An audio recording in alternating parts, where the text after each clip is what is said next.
Yo, what's good, people? It's J Cactus, and we're back again with episode 11 of Cactus Convos. Today I've got another real special guest with me. It's a man that's gone 4 times silver, 1 times gold. He's produced for people like Stormzy, D-Block Europe, Wretch 32, Nines, Potter Payper, and the list goes on. He goes by RXR.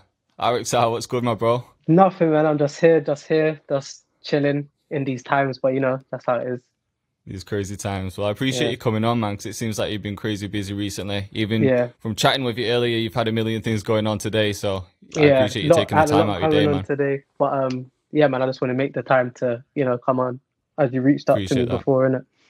Of course, man. Well, yo, even just reading them credits out, it sounds like you've just had, I don't know how long you've been on it, but it sounds like you've had like a crazy come up story and it didn't happen overnight. So No, I I want to, definitely I want to didn't. get into a lot of them, but yeah, if you wouldn't mind, just kind of run me through it. Talk to me about how you even got into music, how it all started, the birth of RXR, Yeah, the no. full thing. Literally, we started like so. If I run it all the way back, I just like I was remember listening to music like samples was very big back then, and it was like I Yeah, think like Kanye West, Dipset days. I was just fascinated by sampling.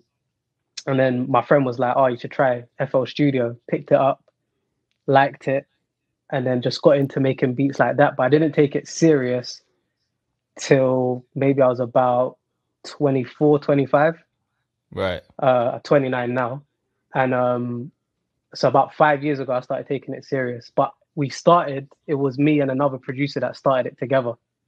Yeah, And then we still in touch, but we sort of went our own ways. And so a lot of the early credits was me and him, but like the right. recent ones like D Block and Potter Paper, Nines, that's all me. But the original ones like with Stormzy and Wretch 32 and stuff like that, that was both of us together. Right, yeah. Okay, cool. So the first time you opened FL, you said your Yeah, boy hooked you up with it. How long ago was that? that was when like college days, I think. So I would have been about 20, 21, Yeah. about 2021.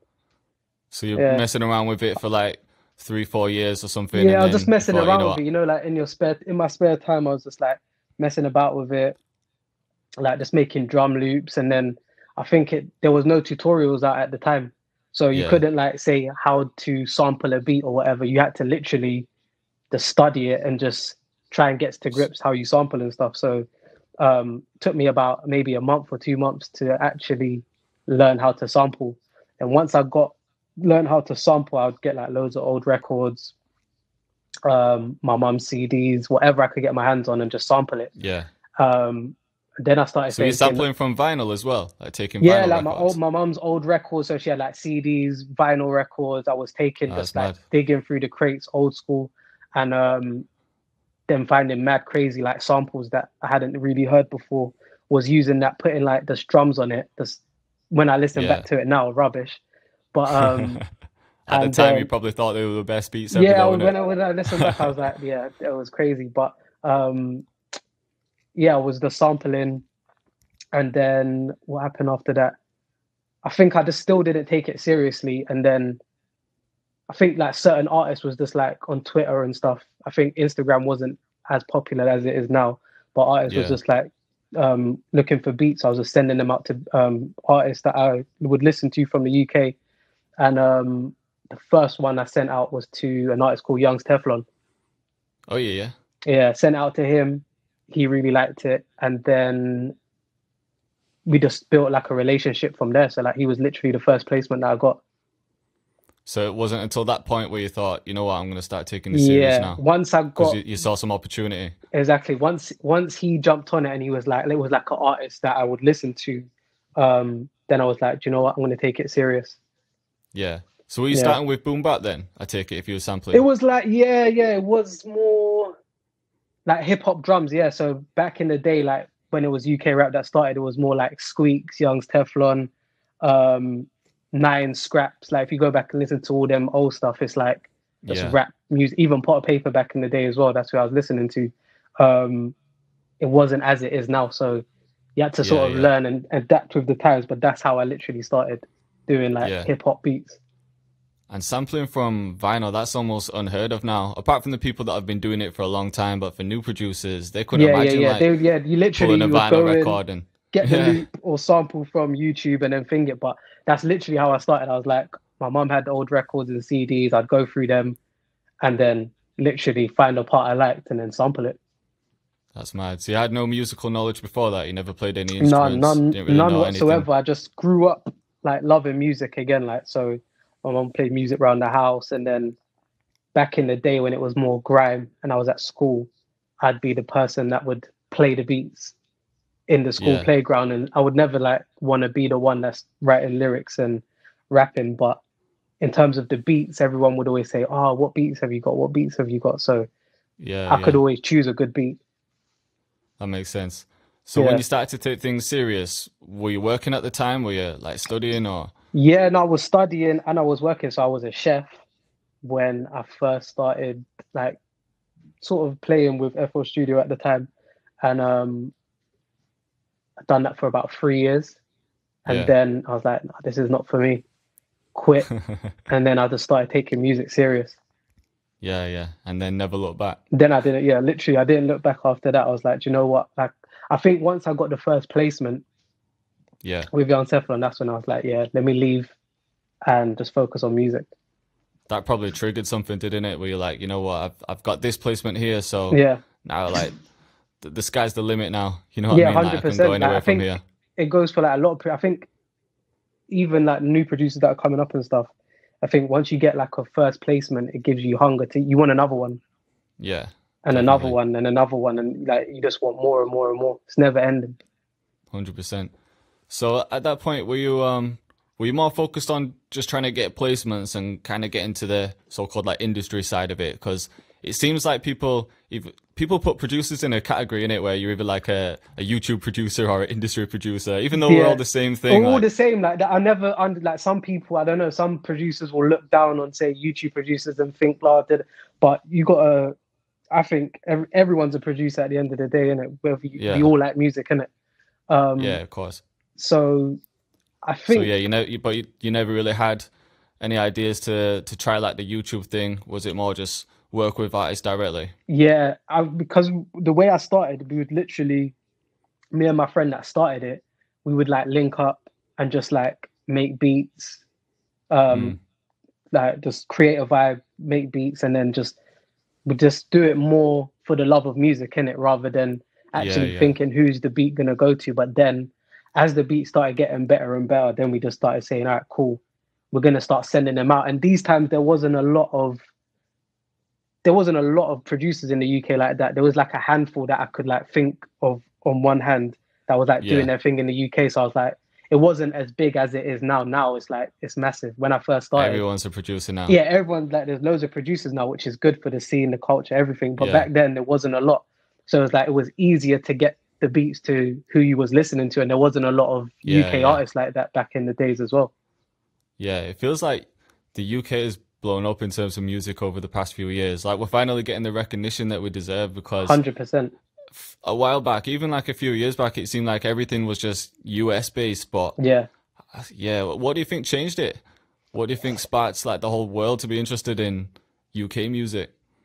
I don't know. I can't say when it actually like shifted, but I know that maybe 3 or 4 years ago I was listening to majority US music, but now when I look at my playlists and stuff and albums, I would go towards the UK side of things rather than the US, whereas before it was heavily US, a little bit of UK.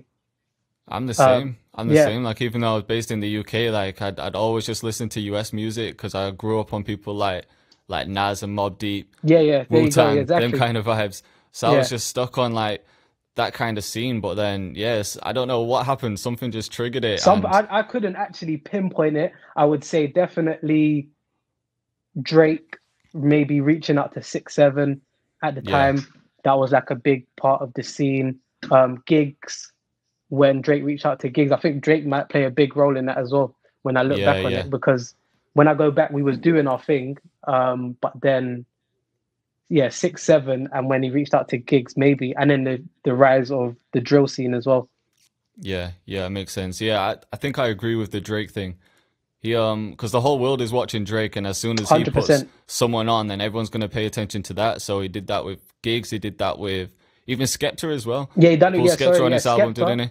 He did One Dance as well, which sampled an old funky house song. So Yeah, he's that was always right. been. I think Drake might be like a key point of when it sort of shifted, and then everyone was like, "Wow, like there's actually real talent in the UK in it." And it was Yeah, Drake was definitely. more just shining the light on the UK. Do you think Drake?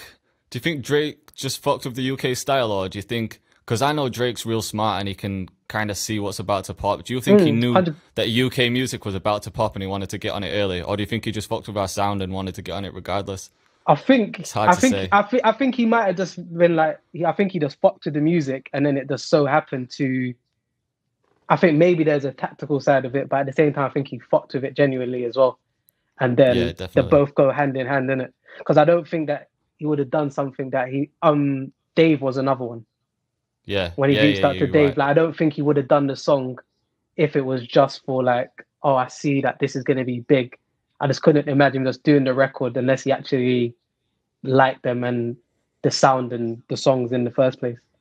Yeah, 100%. So Yeah, shout out to Drake for putting us on, man. yeah. So That's my that's what guy as well because when he's I from think back Toronto, to innit? it, So I've never had my the question in it. So when I think yeah, back to it, that's I would say that and the drill go hand in hand as well. So yeah, especially now, definitely. like they all come to us for the beats and stuff like that now. Yeah, of course. Drill's just taking over, isn't it? And Hundred it percent. obviously hasn't always been like that. So when you was just starting out, you were Mm, like sampling, making like rap or boom bap kind of yeah, beats. So you being in the industry for so long, how do you think everything's shifted and how have you adapted to it? Because we've obviously yeah, gone through certain genres. We've had like rap, grime, drill. Have you yeah. just had to adapt like each time? 100%. So obviously, like when it was way back, when it was like the early age of the UK scene, it was more sample a song and then put some drums on it, whatever. Yeah, And then it slowly, I think, like Young Thug and um, when Young Thugs first started coming up, and there was that sort auto tune rap came in more yeah, evident. Then obviously the UK you started to hear more artists from the UK trying out that style. right. And then from then I was like, okay, cool. Let me just start trying to do more trap beats where it's more Yeah. melodic driven, melodies are good, the drums, whatever. Um, so yeah, that I would say, yeah. I forgot your question, but yeah. I was basically just asking about like how the industry has shifted like in terms of like Oh, genres wait, and yeah, how yeah, you've yeah, had yeah, to yeah. adapt to it. Yeah, so it was more like so before it wasn't really like focusing on the melody side of things. It was more because Yeah. I could just pick up an old record and then sample it.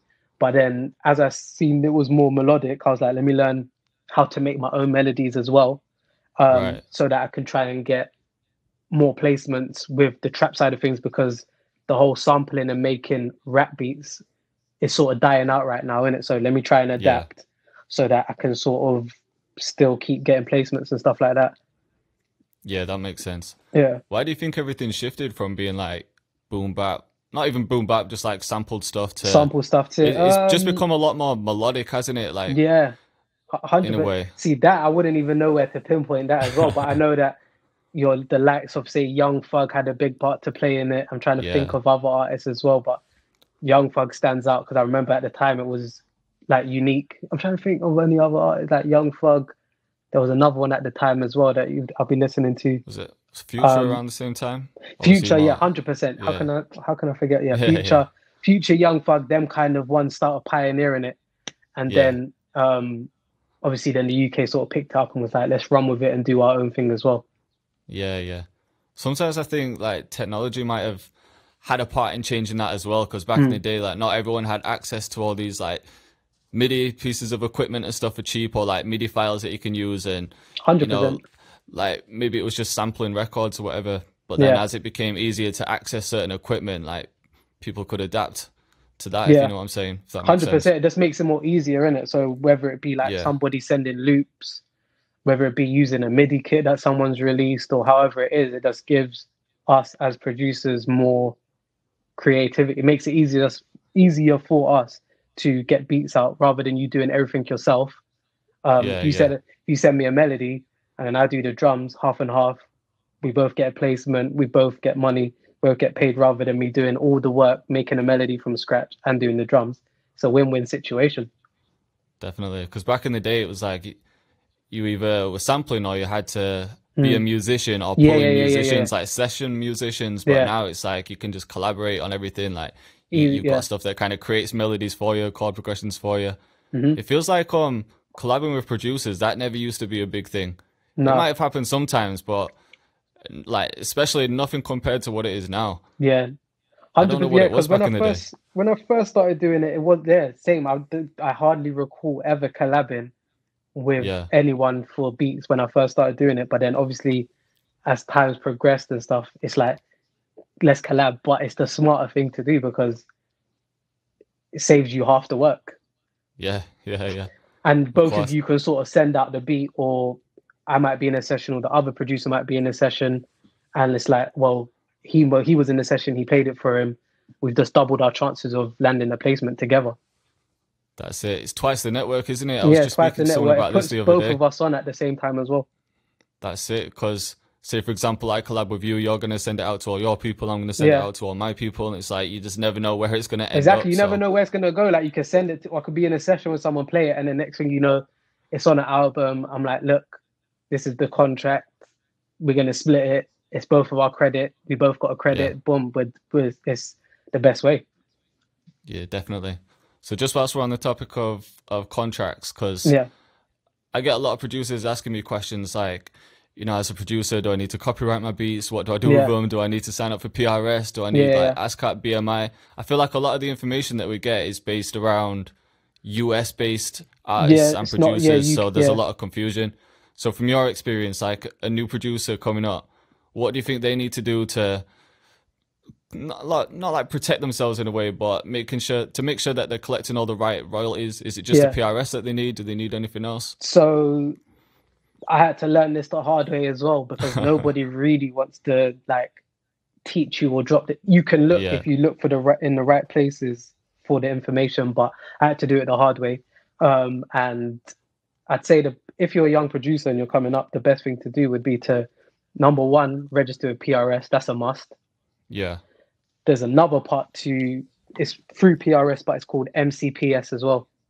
right. You make sure that you register to MCPS as well as PRS. That's like essential. What do they collect?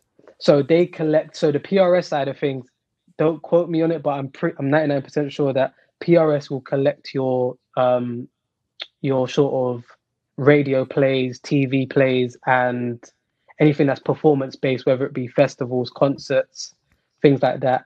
And Yeah, the you're right. MCPS side of things will collect your more streaming royalties. Right, okay. Whereas some people think, oh, I got PRS now, it's gonna go and collect my stream. It's not the case unless you've got a publisher as well that's doing it. Right, that makes sense then. Because Yeah, when someone uploads a track to like DistroKid or mm, what, like CD Baby, somewhere like that, yeah. the artist usually has to add the producer at that point, don't they? Add the But credit, yeah.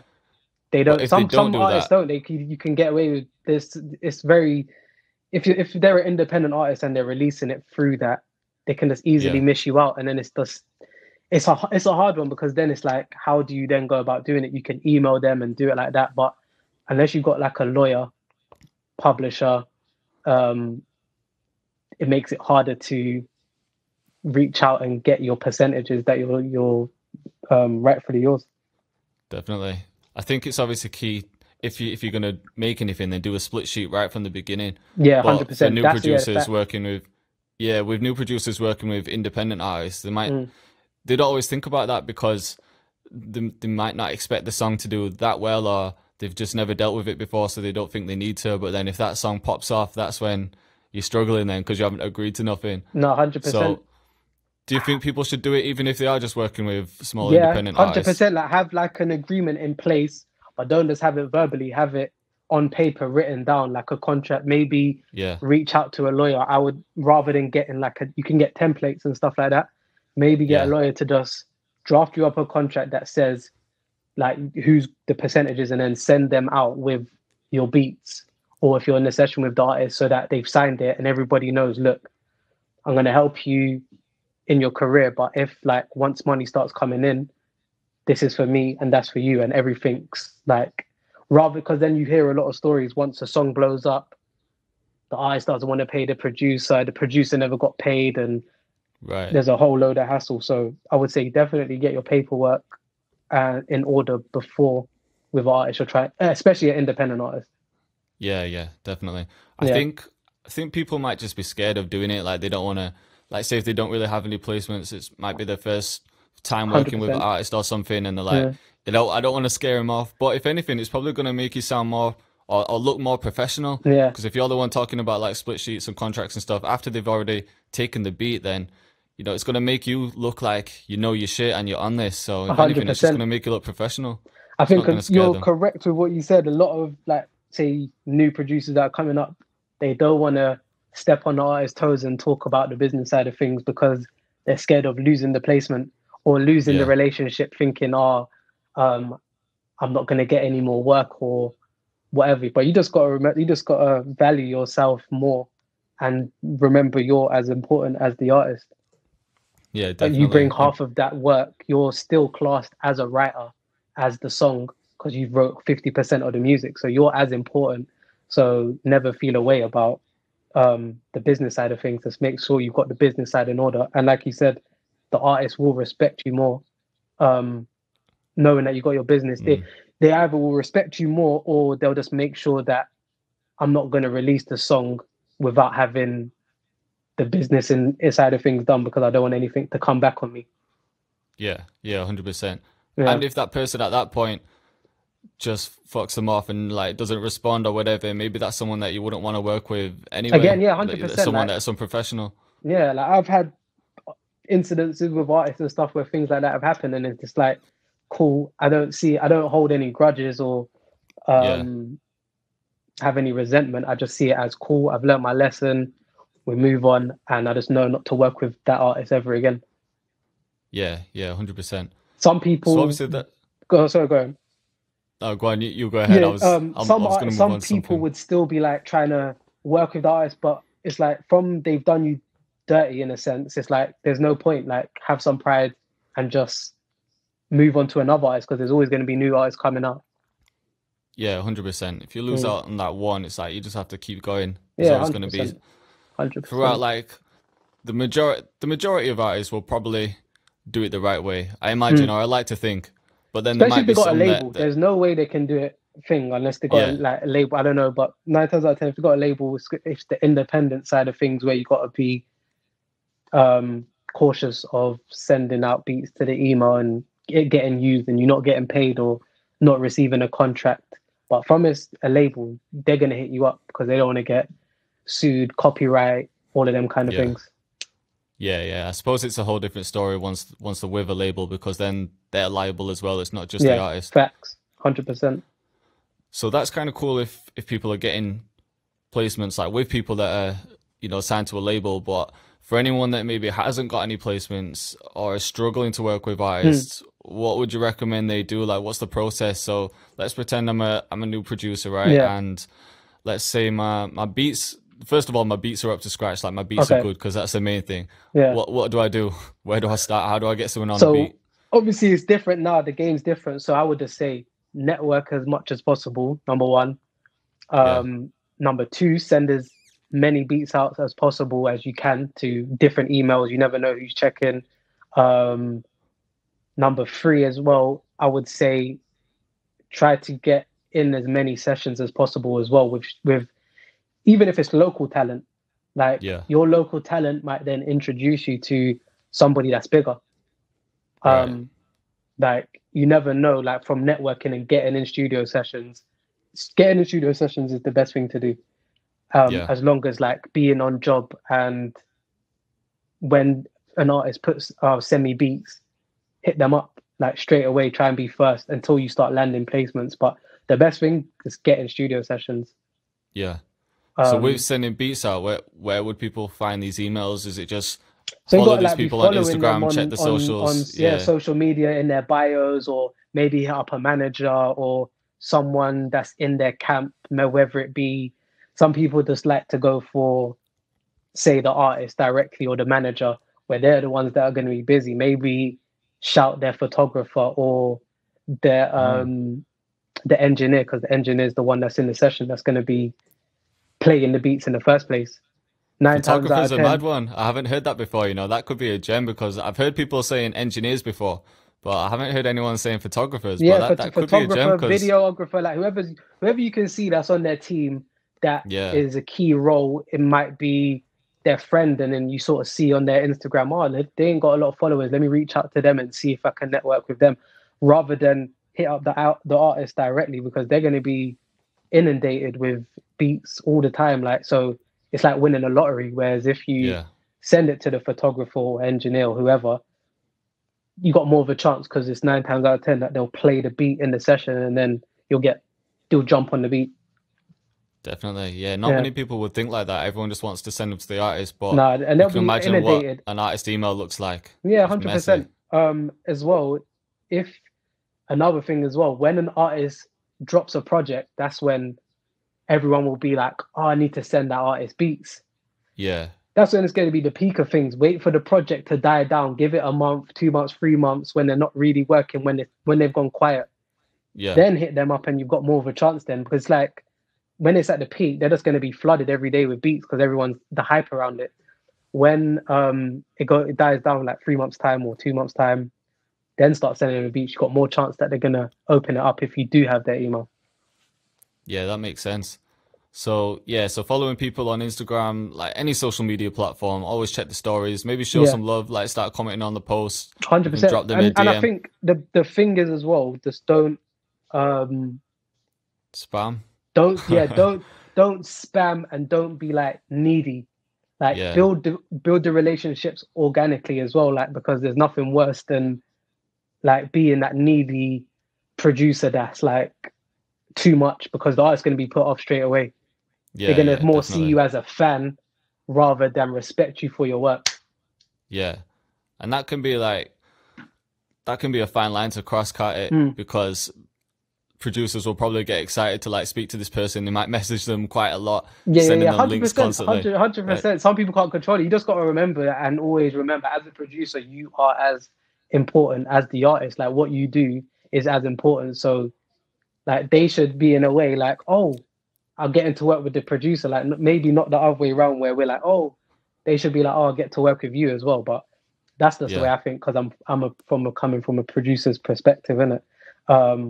no, that But makes yeah, sense, and just it will take some confidence to think like that as well, though, because people will think like, especially if it's someone that might not have placements, they might think, well, this person's above me because he's got all of this, you know, like he's yeah, got some success in music. But if you start thinking 100%. like that and you start kissing this person's ass, then they're just not going to respect you Yeah, at all, are they? 100%. I've seen it too many times where it's like they've been like artists have been spammed and whatnot. It's just you can go about it other ways than spamming them and Yeah, being too needy. Like, just get in studio sessions, hit up the right people, and then just and give it time as well. I think in today's world we live in, everybody like wants it right now. yeah, yeah, Like, it might not definitely. be the timing for you now, innit? But when the timing's right, it will land. Yeah. How would you recommend that people get in studio sessions? Because it's one thing like messaging someone on Instagram, but Mm. actually getting into the studio with them might be a whole other thing. Yeah, I'm guessing so it takes time with like speaking to this yeah, person and it's building up a like relationship. you're like that's just like down to natural relationships you've got with like other Yeah, producers, engineers, artists. Um, like the reason I got the D block placements as well was because there was um there was a guy who I know. He used to go out with one of my cousins, and he was doing music at the time, and I wanted to help him. So he right. was like, "Oh," he played me some of his music, and I was like, "Oh, you're hard, you know." Like, but no one has heard of him. He didn't even have an Instagram at the time. I was like, "You're Yeah, actually sick. Like, I want to help you do the music thing." So we went studio, and then the person that was doing the session was D Block's engineer, and one of them from D Block was there called KB, right. and he was like, "Oh, what you produce? Like, let me get your beats to D Block," and like that's just how that happened. But it would have the point I'm trying to make is it never would have happened if I hadn't have gone and tried to help develop the local talent that I had Yeah. around me. So it just happened naturally and organically rather than me just reaching out over Instagram. So that's why I always say, get in the studio and build as many relationships as you can. That's You never crazy know how what that can just come from it. happened. It's mad how the universe works like that. Like, you getting that placement was just not your intention at Yeah, first in the 100%. slightest, was it? But because you were looking out for someone else, it's like, It I don't know rewarded if you me. believe in karma, but yeah, the universe rewarded you Yeah, in a way. 100%. And before that as well, I remember at the time I was listening to T Block stuff as well. And then I was like, what did I say? I remember making a folder of beats, and I just wrote on the folder D Block Europe beats, and I had beats ready to go for when I was in a situation like that. I knew one day a situation like that would happen. It was just timing. And obviously it Yeah, happened through me helping someone else. So it was like, it was the way the universe was rewarding me for helping someone else. that's crazy But I to was think. prepared. This is the thing. Some people might get disheartened when things are not going your way, but just remember, just keep stacking your beats till you got 200, 300, 400, because there's going to come a time when you Yeah, are in the sessions and then you're ready. You are ready to go. You're yeah. prepared. I suppose that's the other thing, like being prepared, because if you'd only been producing for like a few months and then you're in a studio session, maybe you don't really Exactly. know what you're doing yourself and it wasn't your time. So an opportunity might have come up, but it's not really your time. So you're gonna And miss that I opportunity. said that to them in the studio. I was like, if this was 2 years or maybe 3 years before, and this was Yeah, happening, I said my beats wouldn't have been that good. I couldn't hear you lot on the beats, but then obviously the timing was perfect, and everything happened when the time's right. That's why I always say trust the timing. yeah, 100%. So how important do you think like having a good mindset is in actually believing in yourself? Because for me personally, I spent a lot of years making music, but I Mm, never really believed in myself and never really thought I could make a living off it. And yeah, so I didn't take it seriously.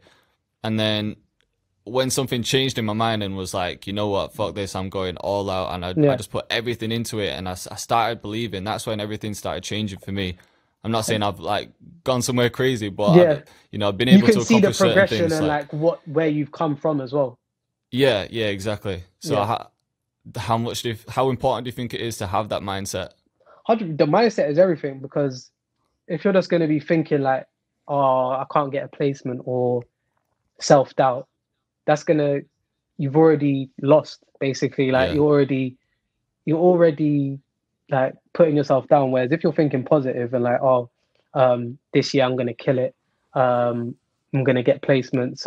I am, rather than saying, oh, I can't, and looking at the downside. Mindset is a big thing, massive yeah, thing. Because I remember before, when I was doing music, I had probably had the wrong mindset. I was maybe like, oh, I want to work with this person, X, Y, and Z. And as my mindset shifted, things have started happening. yeah, 100%. I think confidence is a big issue with a lot of producers as well, Yeah. because if they can't really take themselves seriously, obviously nobody takes them seriously because they're Mm, not taking themselves seriously. But I think it's 100%. down to like a few things, like even the people you're around, like for someone that might not be successful as a producer, but they wanna do it as a career, Yeah. then if they're hanging around people that don't really believe in them, or they might show off a couple beats to the boys and they're Mm, like, yeah, they just see it as like a joke in a way, yeah. and they've got no one kind of supporting them, then that can be hard for someone. So I think one 100%. thing is like surrounding yourself with the right people, like maybe other musicians, other producers. Do you think Like, there's yeah, anything else that people could do to if you build surround that yourself with confidence? like-minded people, because at the time when I first started making beats, I was maybe around the wrong crowds that was doing the wrong things that had nothing to do with like making music, and Yeah, just doing the wrong shit that people get caught up in everyday life. But yeah, once I started surrounding myself with like positive people, creative people that was had the same sort of vision, whether it be producers or graphic designers, just creative people in general, artists. Then you start building the right circle of people that are meant to be in your life and serving your purpose rather than the wrong types of people. yeah, definitely. So for a new producer that's maybe never been in a studio session, Yeah, talk them through what a studio session is actually like and what your role is as a producer there. Like, yeah, how you should be acting, what you should be doing there. So you yeah, walk into a studio, you're with an artist, maybe a couple other people. Like, wait, what do you do?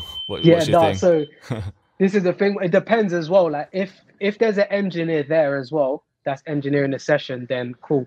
Because obviously I can engineer a bit, but I wouldn't say Yeah. I'm learning that as an extra thing to add to my sort of skill set as well at the same time.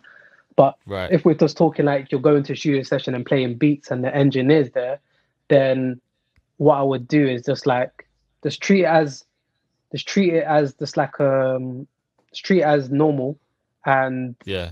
don't get too excited. Like if, for example, it might be a big artist or whoever, but just treat them as a normal person, not as a fan. Like maybe you can Yeah. compliment them, say, "Oh, I'm like a big fan of your music," but there's a way to do it. Don't start Yeah. getting Yeah. your phone out and I'm on taking IG pictures for Live. Instagram and Snapchatting Yeah. the Yeah. songs and stuff when you haven't even built up the relationship yet. That's how you get kicked And out real quick. yeah, like they'll be just like, you're a fan straight away. Like you're not coming to the studio ever again. Yeah. And just like get ready to play your have sort of, if you know you're going to have a session as well, sort of be prepared. Like have Mm. your beats ready that you think will suit that artist, or have melodies ready that you think will suit the artist. Because 9 times out of 10, if you play a melody that they'll like, the drums is easy to do as producers. If you got a sick melody there, play them the melody, then build it all around. You can change the drums in it. So, for Yeah. Yeah. example, when I had a session with someone, it was more of like an emotional track. So the drums Right. didn't need to be too heavy. It was just sort of catering to what the artist was saying. Yeah. Whereas Yeah. if they was doing a song that's more for the streets, you'd put a lot of energy into the drums. Right. That's why I'd say like have melodies ready as well as your beats ready as well. That makes sense, and that's just going to avoid beat block as well. Hundred It percent. feels like it's definitely easier to have beat block on a melody rather than the drums. 100%. Like Drums is once you've got the always melody, yeah, the drums is drums are drums there. is always, you're always gonna be able to think of drums like no matter what. It's just the melodies. The melodies like the main thing that sparks the inspiration for the artist, as that's what they're gonna follow. What you then decide to do with the drums is down to you. Like I sort of tailor it towards what the artist is saying if I'm in the position to create it from scratch with the artist. Yeah, yeah. So do you ever pull up to the studio with just like a bag of beats and you're just cycling through beats, or is it always you're Yeah, gonna cook I'll have something up like there? if I know I've got the heads up to say, look, I'm gonna have a session with this person, I'll think, all right, cool. What have I heard them on? I'll play stuff that I could maybe hear them on, and then I'm gonna try and play some stuff that they haven't done before as well, because sometimes they don't want to do, say for example, the guitar thing is very well popular in it. Yeah, So yeah, let's say the artist, they're known for jumping on guitar beats. They might not want another 10 guitar beats. They might want something that's more yeah, futuristic rather than being the same. So maybe have some that you could hear them on, and then maybe have some that are like futuristic, maybe pushing the boundary, something you never heard them on before, as well as yeah. having melodies. Like if worst comes to the worst and they're like, I'm not feeling any, you can just play them the melodies and then you can build the beat from scratch with them in the session, which is better, I think, anyway. Yeah, 100%. I think that's a gem what you said there though with like what was I gonna say? Yeah, so for example, like let's say an artist has just put out an album and most of their beats on the album have been like guitar based, like you were just saying.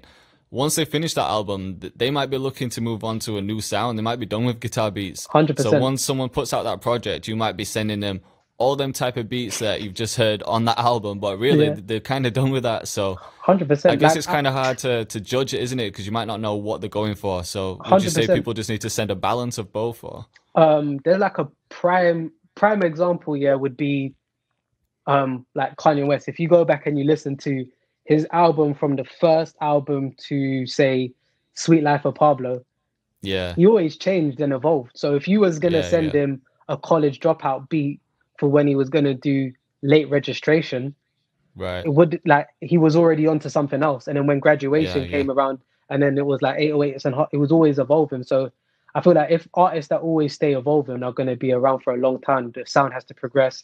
Whether it be, like I said, the Little Baby and Gunna guitar beats, your typical like guitar beats. It's like unless it's like an amazing guitar loop or whatever, yeah. they want something else now. They want the next best thing. The next wave, Yeah, yeah. 100%. I guess it's hard to judge what that next wave is as Yeah, well, you but got to I try. guess you just That's have to why be. us as producers we set the tone of things, because we're the ones that are creating the next sound that like might be like certain beats I've done like 3 years ago would then get picked up and got placed last year. Yeah, yeah, definitely. So it's like we are the ones that sort of set where the scene is going. Yeah. So I guess you have to be creative, but Mm. not like too wild, because it always Yeah, shifts like a little bit, doesn't it? It's yeah, not it shifts a like, little bit. And I remember it was like flute.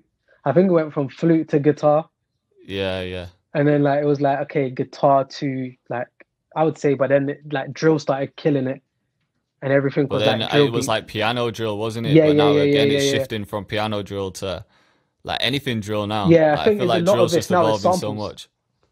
Yeah, A yeah, lot of it sample is based samples drill. now as well. So it's like kind bringing back the sample as well for.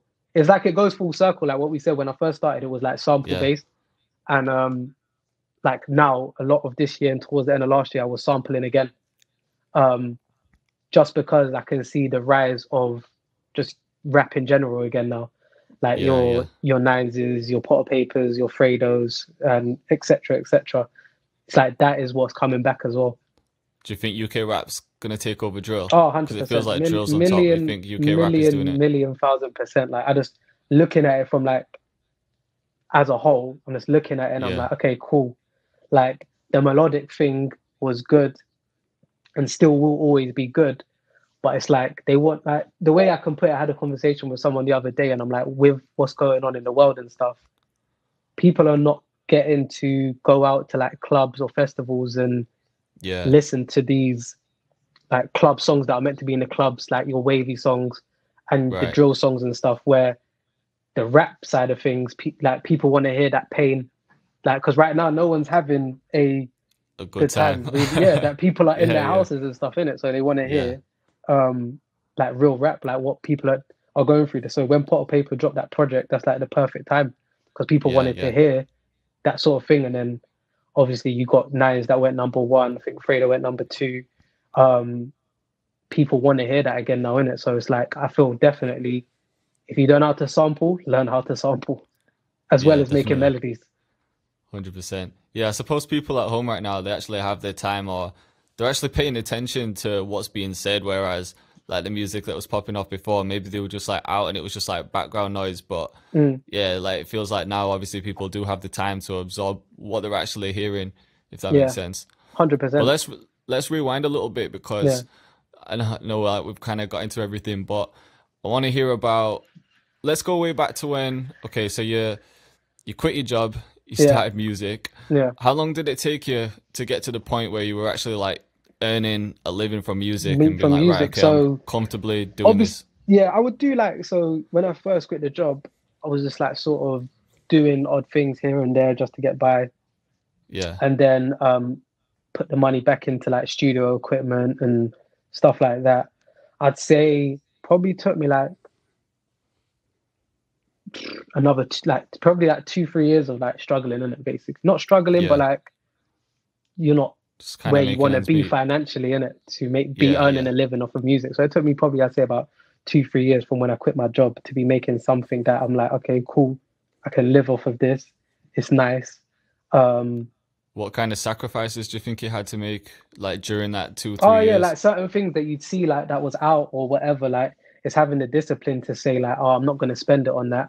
um Yeah, I'm gonna put that back into like I don't know buying new speakers where you might yeah, as wanted you might see everybody right now they're rocking the latest, they're rocking the latest Jordans where yeah, you're yeah, like I could buy them but then I'm not able to get the speakers or the interface or something to do with music. yeah, So it was like certain definitely. times just knowing what to put your money into that will benefit your career later on down the line. Um, that whether it be a laptop, like a laptop's a big investment Yeah, depending on what one you get and stuff, but it is a good investment to get like a. I think the when I invested it heavily into a laptop, that's when things started clicking in place as well because it could handle everything that I wanted it to do as well. yeah, yeah. And I think, yeah, like we were saying before, people always want instant results, don't they? Yeah, So hundred if percent they're making an investment, they think, oh, I'm not going to buy straight this thing away. because it's not going to bring me something back straight away. But Nah, that's it the can way I take looked at it. years. I remember when I purchased the laptop at the time, and I just looked at my bank account, and I was like, my chest was hurting. I was like, Yeah, how did I spend that much on a laptop? But then in the long run, it's it's done everything plus more that I could have asked for that laptop doing. By the time I was like, why am I spending this much on a laptop? But now I'm thankful that I did do it. of course, you had the patience, and it's Yeah, obviously paid that back plus a lot more. So Yeah, other you're nice producers that now. I'd spoke to that was like sort of like would mentor, like they was like in a position where I wanted to be, they would say, no, trust me, like invest Yeah, it, like you'll make it back. Just invest in it now, and like in a year, maybe 2 years, you'll see that plus more. Just yeah. do make the investment, it's worth it. So yeah, just knowing what to sacrifice and just being smart with what to put your money into. I'd say the only real struggles is just not being able to buy what you want all the time, but it's for the long. You're looking at the long Like the term long-term gains. gains in it. Yeah, Yeah, hundred yeah, percent. 100%. It's Yeah, hard for people to do, isn't it, when people are looking on Instagram and seeing everyone oh, with new shit, 100%. or Yeah, the yeah, boys are maybe your boys are going out one weekend and you're like, nah, I can't do it this weekend. yeah, It's yeah, them yeah. little things. Like it might seem like you're kind of wasting your life away by not doing it at that moment. But if this is the shit you want to do, then that's the kind of shit Hundred that you have percent. to There's like sacrifice at the you start. just brought it back, like you brought it back a memory when you said about people going out and stuff. That's one of the main things as well. Yeah, I remember one there was like everyone would go out on like Friday, Saturday nights, like when I was younger. yeah, But then my thing would be stay at home, make beats, just yeah, learn the yeah. craft, like put the hours in. I think somewhere something about there's a book And I your read boys one were time. probably saying like, bro, you're boring, man. You never come out. You never Yeah, do anything. literally. But I was like, Mm, I knew by then. I knew what my purpose was, and it wasn't right. going out, spending money on alcohol, and then feeling rubbish the next day. It was staying at Yeah, home, yeah, making beats, so that one day you'll be in a position like to pursue your dreams, isn't it? Um, yeah, so yeah, yeah, 100%. So you started making a living off music. yeah. You had like a couple placements. What was Mm. your first like major one where you thought, I'm trying to think what I even define as major, because you Yeah. can have like good placements, but then you can have like big ones. But maybe like the first like big one where you thought like, "Right, this is serious now." Um, so I was getting like a lot of stuff done with Young's Teflon at the time, Yeah, and obviously I listened to him a lot and stuff, so I really respected his music and him as an artist. So I was happy to get them. But then when I probably say the one where I was like, okay, cool, because it was someone that I always wanted to work with yeah. was I think it was like maybe the second or third placement where there was an artist called Squeaks and he got Stormzy on the record with him. Oh, that's Um, mad. so at the time, it's not the Stormzy we know now, but he was on How the long come up ago was it? and making a lot of noise. Um, Yeah, and obviously he got on the track, and so I was like, at the time, I think he was just like winning mobile awards and stuff like that, so he was still big.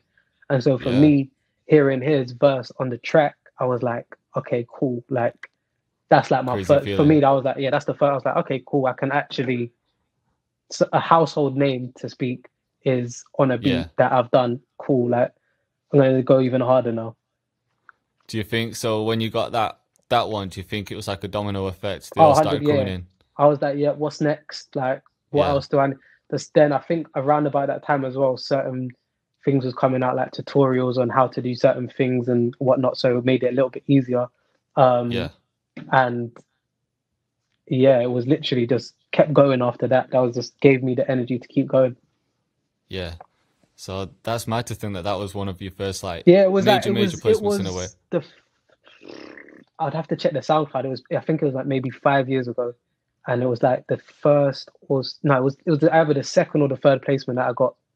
Yeah, And that's I was just crazy. yes, I was literally sending beats to artists that I was listening to in it. So it was like, Yeah, and once he said, "Oh, like I got Stormzy on it," I was like, "What?" And then it came out, and then yeah, that's mad. So was that from emailing beats? Or was yeah, that, like I suppose it was literally, someone I that you had built started up a relationship emailing. with. I was emailing Squeaks at the time. Obviously, Right. I think yeah. So then he'd give me his number. I was just sending him beats via WhatsApp and stuff, and then he was like, "Oh, like leave this one with me," kind of thing, innit? Like just leave Yeah, this one here. Let me like do my thing with it. And then he come back and he was like, "Bro, I got Stormzy on it," and I was like, "Whoa, that's crazy." And then yeah, it came out. So it was a good look at the time, innit? that's insane. That's Yeah. mad. How about the Potter Paper ones as well? Because you produced quite a bit on Potter's latest Yeah, project. so I think there was like four on the new project, but the thing, so again, I go back to like sampling and stuff. When I first started coming in the game, I was listening to Potter as like a fan, like I fucked with his music a lot. So Yeah, like my friends, they put me onto him, his music and stuff. So I was listening to what he was doing, and I was like, oh, the samples that was in the beats and stuff. I was like, cool. Yeah. So I think from them, and I was always trying to like send in beats and stuff like that. So I was sending him beats. I think, and then I think he went prison, and then but before he went prison, he jumped on like 2 of them, and he done like freestyles on them. This was maybe like 3-4 years ago on, I think it was like Morgan Keys at the time. He was doing a rap show on Rinse FM. So Potter had done 2 of them freestyles with my beats, and then he went prison. Whilst he was in prison, I kept on sending him beats all the a lot of the time. I just kept on sending him beats while I was in prison, and just hoping that he was sneaking. So he was just writing to them whilst he was inside and stuff. And then when he come out, his manager hit me up and was like, "Oh, you got any beats for Potter?" kind of thing. So I was like, "Yeah, of course." Sent him some other ones, and then they dropped. I think it was 2020 Vision. Yeah, that was out of the new ones that I sent, and then along with a few others that I sent, they was on the new project. But some of I think there was maybe 1 or 2 beats on there that may be like 4 or 5 years old. Like I remember making it about 4 or 5 years old. The intro is a beat that's like 4 years old. That's mad. Yeah, that's crazy. So, I bet you don't even like the beat anymore. Well, I bet you do now that he's on it. But at the time, you're thinking, it's 5 years ago. I've improved since then. Yeah, 100%. But the maddest thing was that same beat was meant to be on Nines' first album, One Foot Out. Oh, yeah. And I don't know what happened, but I don't know if it was down to like sample or whatever, but it didn't make the album. Right. So I was like, I remember someone at the time, there was an A&R, he told me, he was like, don't say anything, but that beat Nines is using, it didn't ended up being that beat as well. It was a different beat that they ended up using, but that same beat then was just sat there. And then, but I think I'd sent it to Potter before he gone prison. So maybe he had these bars before then, or whilst he was in prison writing to it, I don't know. But it was like 4 years old, and then he come out, and then they done 4 of the beats. But the whole point I'm trying to make as well is that beats from 4 or 5 years ago, you can still get placements with them in 2020 and 2021.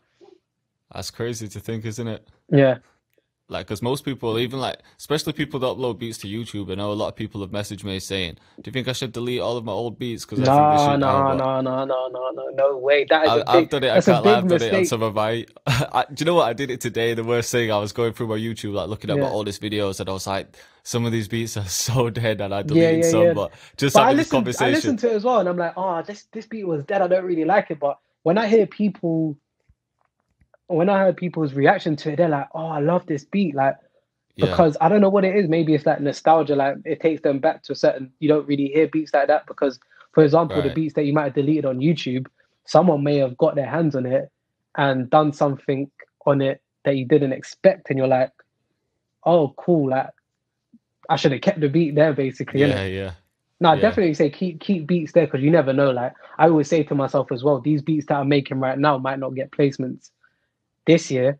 My old beats from 2 or 3 years ago might still be getting placements this year. So the ones I'm making now might be the ones that get placed in 2, 3, 4, 5 years time. You never know. Good music is timeless anyway at the end of the day.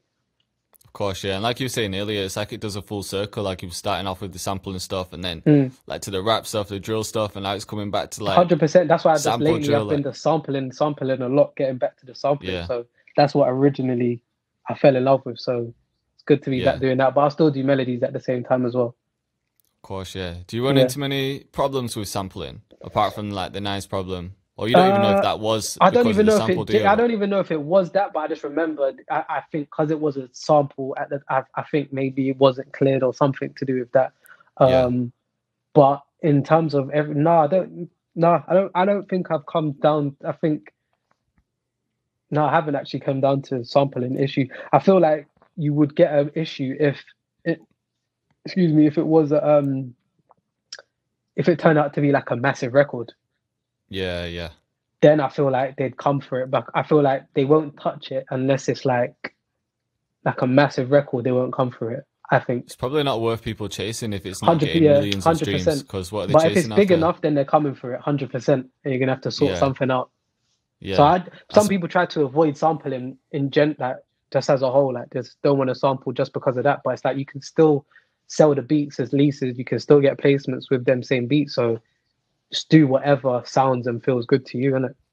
Yeah, and plus, if that song actually blows up and then people are chasing you about the sample, it's a good problem to have because your song's blown up. So, 100%. Then people are gonna like, you're right. You're gonna come to you. You're gonna have to work out a split with the original sample, whoever made the original sample and stuff. But yeah, don't be put off from doing it in the first place. yeah, of course. And there'll be people that will kind of help you with that. So, because that's another question that I get. Like, producers will message me and say, like, I've used samples in a beat. Do I need to clear it before I put it on YouTube or before I put it on BeatStars? But I don't think you need to. I think for YouTube and like BeatStars, I know I'm not like an expert in that field, but I wouldn't say that. I've even heard like Meek Mill the other day jumped on like a YouTube beat and it was a sample. So it's like, if he ends up using that beat, the label's going to clear it anyway. Yeah, of course. I think it's down to the labels to clear that sample in the first place. You just have to think when it comes to doing the contract, you have to basically state if you've used any samples. And if you have used any samples, the label then will have to take it upon themselves to clear the sample themselves. It's not really down to you, but you got to be transparent and say, yeah, there is a sample on there. That makes sense. That's actually the same with BeatStars. They've just added something where you have to select if you've used a sample and see where it's come from. So I think they've just introduced that, yeah. But yeah, like I was saying, if you have put that tune out there with a sample and someone's used it and it's blowing up, then it's just a good problem to have because it's a win-win. You've used the sample, now it's just about like clearing it and working out. Obviously, if the song is going to be massive, if the song's a massive song as well, then it's like you said, it is a win-win. You're still going to get paid, but like, it's just got to be cleared, innit? Yeah, or even if an artist takes it and let's say the label gets a quote on, you know, like how much they'd have to pay for the sample and it's too much and they don't end up using it. At least that artist has heard your beat and they were ready to work with you. So then they might message you and be like, have you got any more? You know what I mean? 100%. They might want some of your other stuff that you've got and you might have a ton of beats that are sitting there that is just ready to go as well. So don't get put off from sampling as well. Like you never know what can come from it. Yeah, 100%. So you never really wanted to try the online thing. Was there a reason for like not trying? No, not really, because I've thought about doing it a few times. I might even still do it at some point this year where I just put like a certain amount of beats on YouTube and just take it from there and build a YouTube platform as well. I've never been against it. I think it's good. Like I love seeing the YouTube producers, like especially when I see like YouTube producers and they're getting like big placements as well. It's showing that it can be done as well. So I might even dip into that at some point this year, maybe. Do you think there's a certain stigma attached to producers that are heavily focused on the online stuff? Have you noticed that in the industry? I don't know, not so much in the UK. I think maybe in America, maybe it might be a bit different. But in the UK, I feel like everyone sort of more embraces. Like I can only speak for myself, really. If I hear someone on YouTube and like I'll reach out to them or they reach out to me and I hear their beats and I'm like, you're sick. I say, yeah, let's work. Whether I'm only producing in the industry or on YouTube or whatever, like a lot of my closest friends for music, like they're on YouTube as well. Like for example, like SA Beats, shout out to SA Beats. Yeah. We met from him doing his like YouTube producing and then he gets placements as well with his YouTube producing. So the two go hand in hand. Yeah. You can do 100%. Both, literally do both at the same time. If you're doing beats on YouTube, send the beats out as well. Nothing wrong with it, man. Yeah. I suppose there's benefits to being online. There's benefits to both, but why not do both? You can do both sides. The prime example is when I was coming up as well, the people that was killing it online was Taz Taylor. And I remember just watching there was like him, MJ Nichols, a few other producers at the time. The Internet Money gang. Yeah, like now that's formed as Internet Money. And now you look at them as YouTube producers to what they're doing now and like breaking out artists and #1 records and plaques all over the walls. It's like, look, they started from producing online and look where it can get you to. So I think anyone that's looking down or has that like, stigma attached to people selling beats online or you're living in the past. Yeah, and it's probably a jealousy thing as well. Like, because there's a lot of kids making a killing online just selling, 100%. Selling beats. A lot of people that sell beats online and through YouTube and stuff will make more money than people that are waiting for a placement in the industry. Yeah, that's why I do both. You rather can than kind be of be more in waiting. control of it, can't you? And you Yeah, get paid straight away. yeah, Whereas 100%. I don't know how long it usually takes. Like you might be waiting for like your PRS payments, which are what, To every come like through. I think three PRS is months or every something. 3 months, and then you got to wait for a Yeah, label to clear the invoice and like do both. Why not do both? yeah, 100%. How long does it usually take to get paid from a label? I guess it varies depending on the Very label, like doesn't varies it? But on the label and stuff, but normally like when I've dealt with labels, a lot of the times it's been like within for like your advance payment and stuff like that. It's been within like they'll send a contract out, you'll sign it, send it back, get your lawyer to check it. Um, yeah, Probably from the time you sign the contract and you're happy with everything, I probably say it probably takes anywhere up to a month to get your advance, and yeah, then obviously then it's down to like get it sorting out your PRS and your royalties and things like right. that, which is where you should like really and truly, if you got like big songs and stuff like that, then it's good to get like either a publisher or a lawyer on deck to make sure you're getting every penny that you deserve. Yeah. Do you think it's necessary for producers to, let's say they're gonna get like maybe the first big placement and the label sends them over a contract? Do you think it's worth producer investing in just paying a lawyer to review the contract? 100%, Yeah. 100 million%. It might be 200, £300 the lawyer charges to check the contract, but in the long run, like if it's going to be a big record, that £300 is not going to be nothing compared to what the song's going to make. So you might as well have your business in order, pay the lawyer fee, and get that Yeah. contract signed, rather than thinking, it might be your last £300 you got, but put Yeah. that, Yeah. or maybe you might know somebody that knows somebody that might know, like, to check it out and stuff like that. So, but definitely do not sign anything unless somebody with more experience or a lawyer has checked that, because you don't know what you could be signing. You hear horror stories all the time, don't you? It could be like a 20-page document, and they use all kinds of words to hide certain things in the Yeah. contracts where like you might not see what you thought you was gonna just definitely don't. And if the label or the artists are rushing you to sign, just relax, don't even sweat it, just wait and make sure you get it signed. Yeah, because I bet some people will think if they are rushing them, then if they don't sign it, they're not going to use the beat. But Yeah, they've no, already decided that they want to use the beat, so they're going to use it.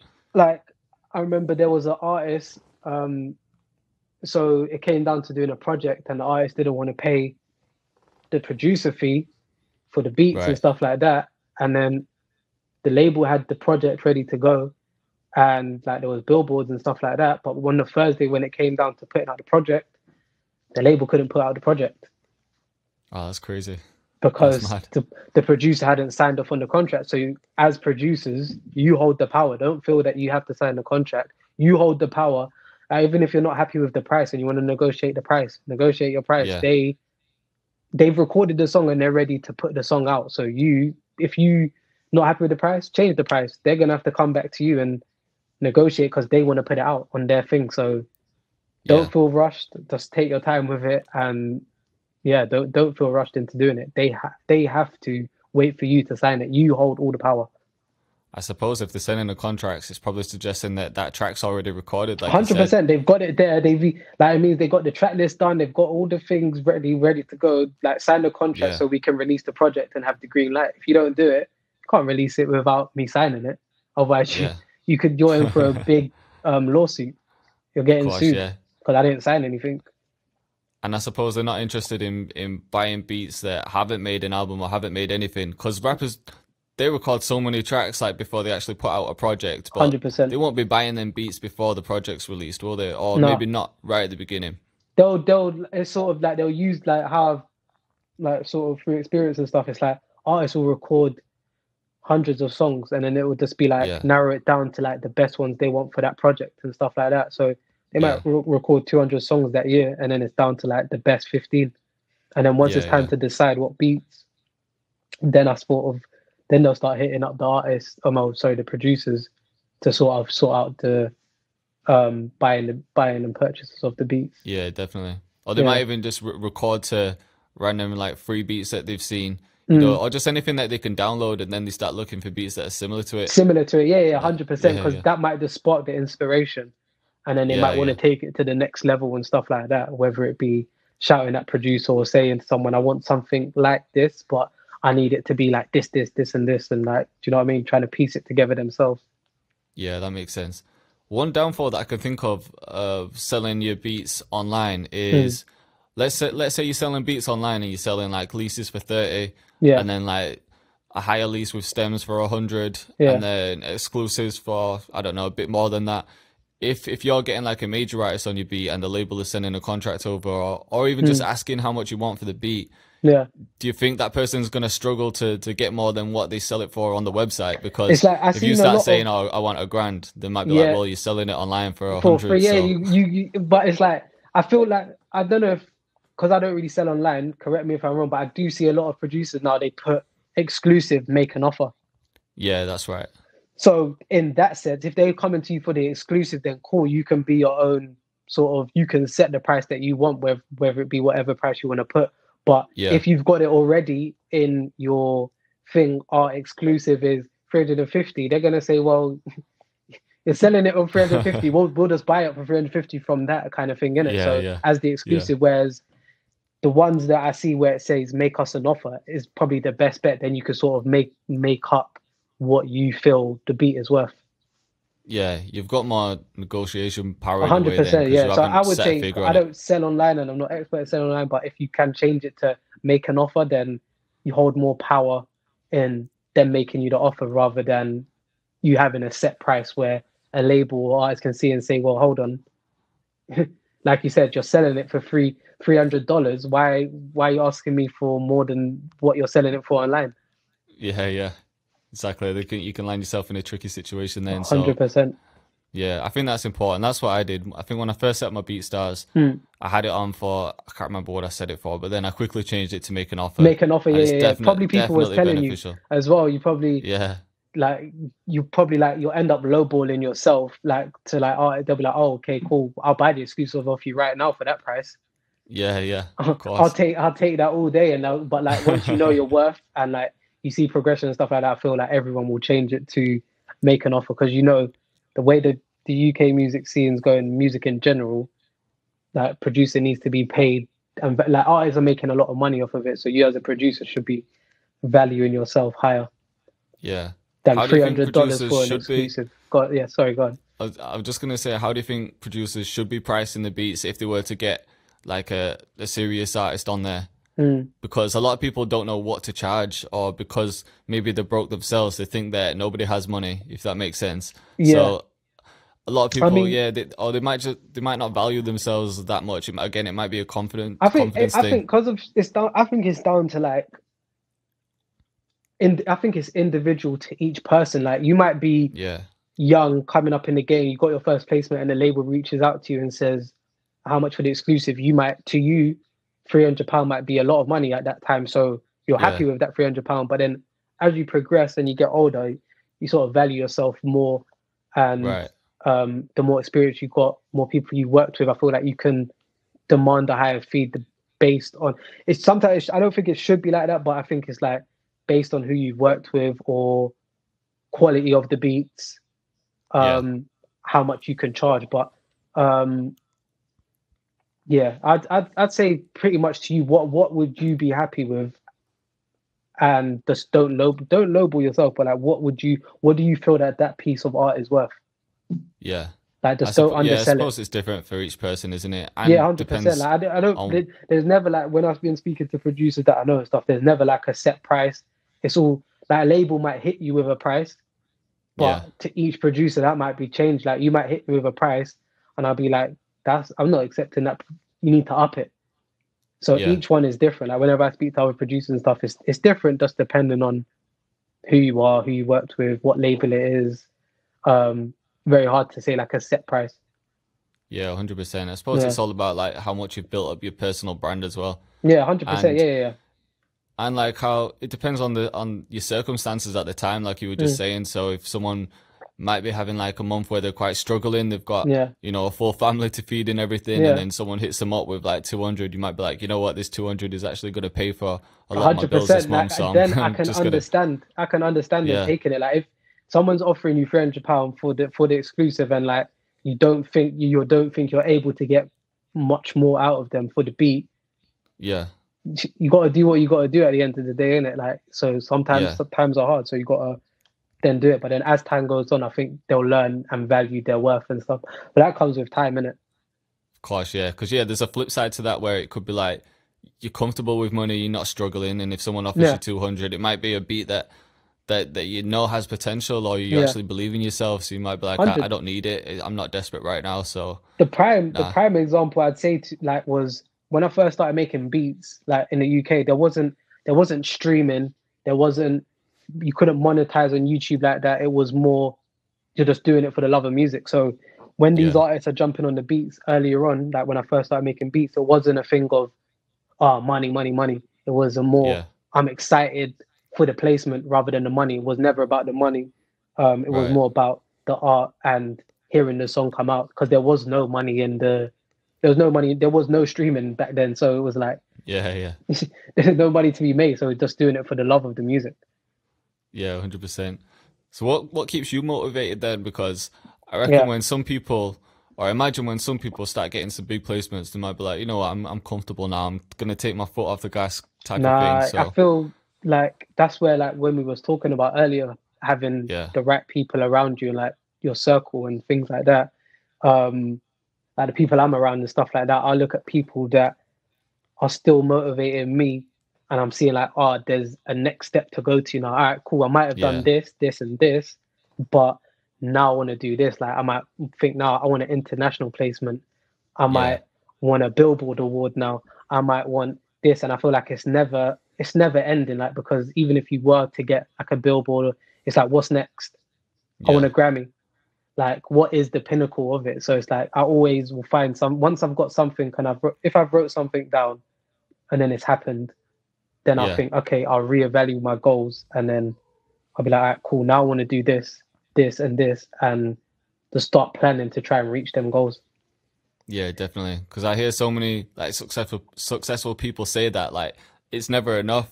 Like you were just saying, like once you've got one thing, you always want to know what's but next. Sometimes that's a blessing and a curse as well, because you'll get the thing that you dreamed comfortable. When do you ever feel relaxed? Like you'll get the thing that you dreamed of, and then a prime example was, for ages I wanted a song that was like just constantly getting spun on radio and big, and I wanted a plaque.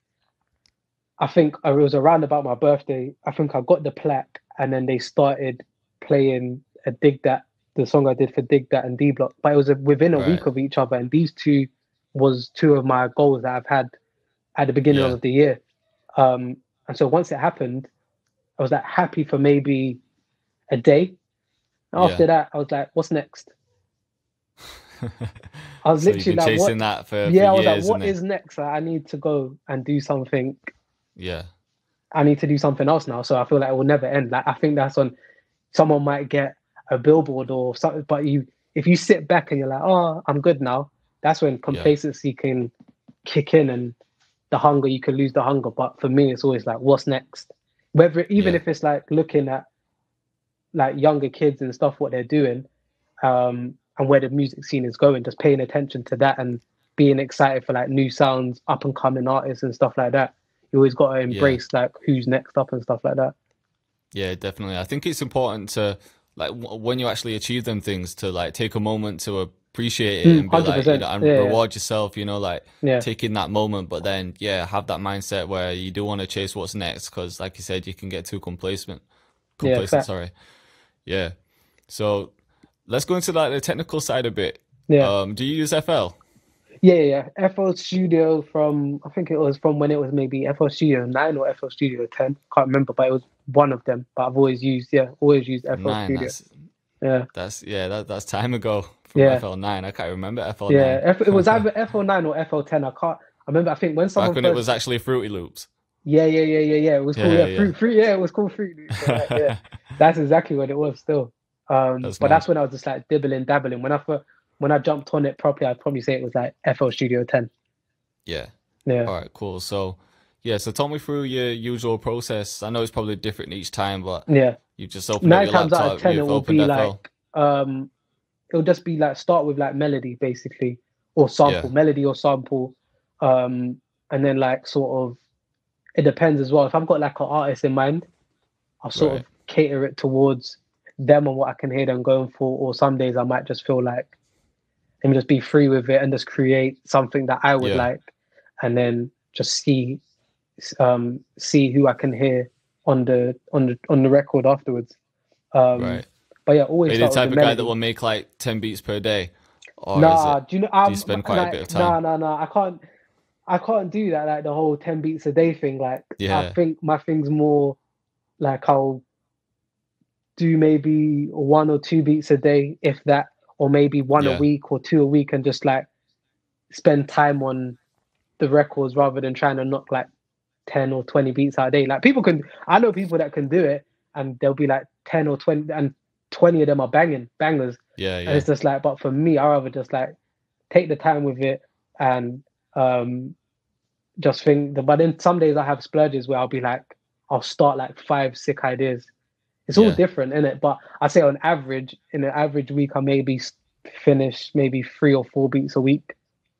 Yeah. Yeah. That's enough. It's more than enough. I'm the same. I'm on that kind of vibe where I do like to spend my time with it a bit. I don't like to feel rushed, like I need to bang out 10 beats today, because that's when you start. I feel like you lose it. Then if you're rushing it, you're gonna.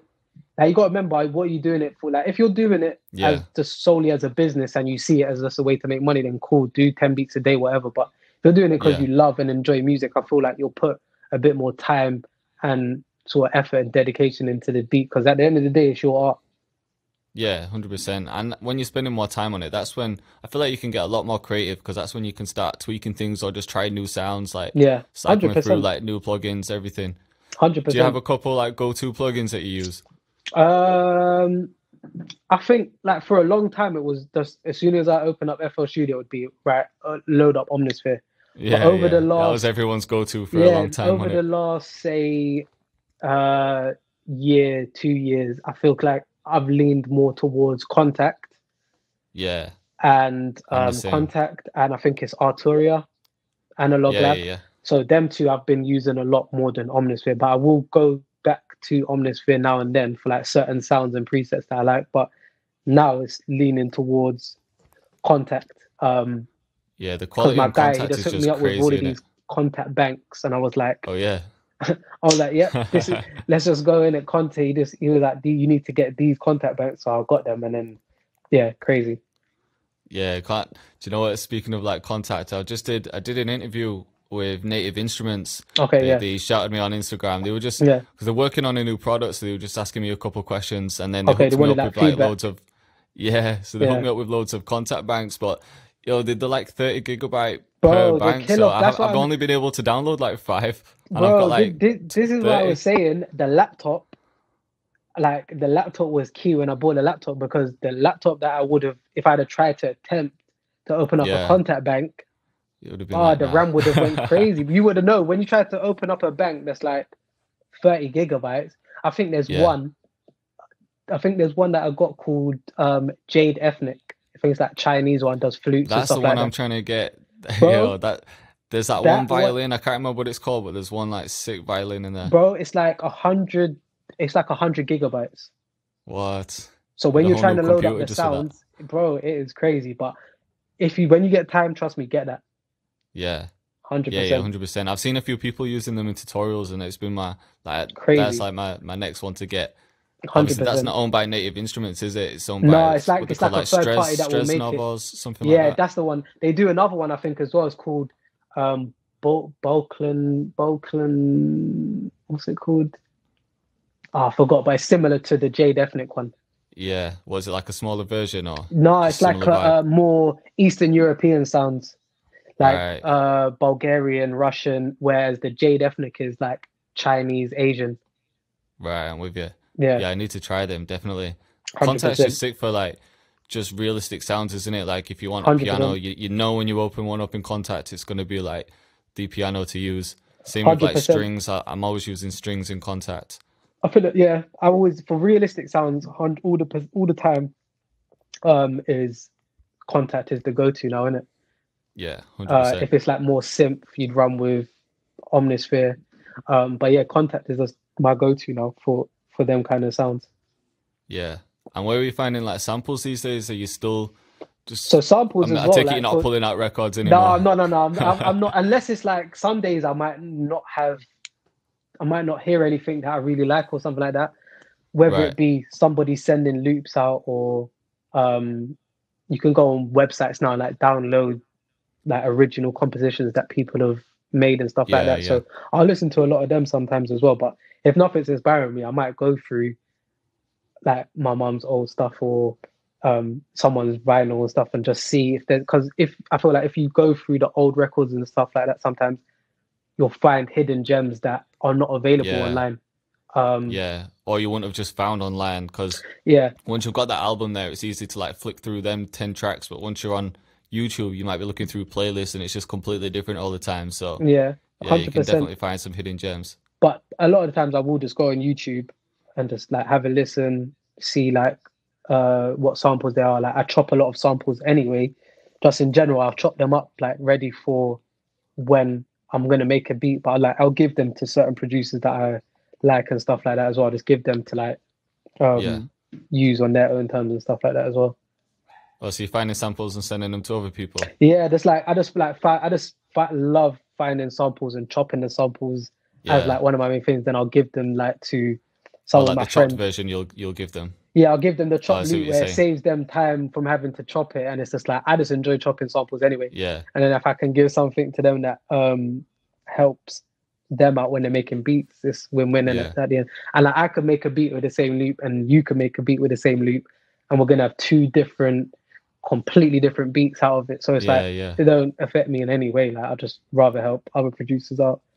Yeah, because most people would be like, once they find a certain sample, they'll be like, Yeah. I'm keeping this. I'm not giving Nah, it to anyone. Like, there might be like one or two where I hold back and I'm like, yep, Yeah. that one is definitely for me. But 9 times out of 10, I'll just like put them all in, and then whoever, like I've had people send me back beats that they've done with, and I'm like, I didn't even realize that was the sample that I chopped. So it's like it's Yeah. crazy what you can do with them.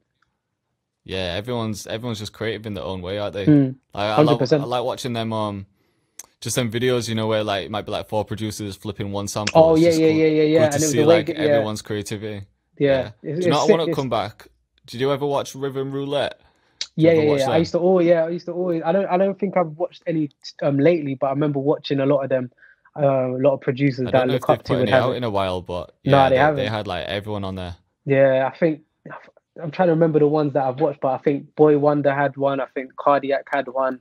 Yeah, Like some of the big Illmind boy. had one as well. Yeah, I was watching them all the time because I'm like paying attention to the sample, and I'm thinking, how are you gonna flip this? And then once they've done Yeah. it, it's like crazy what you can do with a sample. You know which one's sick? Eminem's producer. I forgot his name now. Man, he was in D12. Shit, I forgot his name. I forgot his name as well. But Mr. I Potter, don't, is it? I want to say yeah, Mr. I Potter, think but I yeah. could be I making don't that think up. I've seen that one. You should watch that one. That Yeah. one's sick. No, I'm Yeah, definitely he I'm does gonna some write that down and crazy pay sample attention. flip.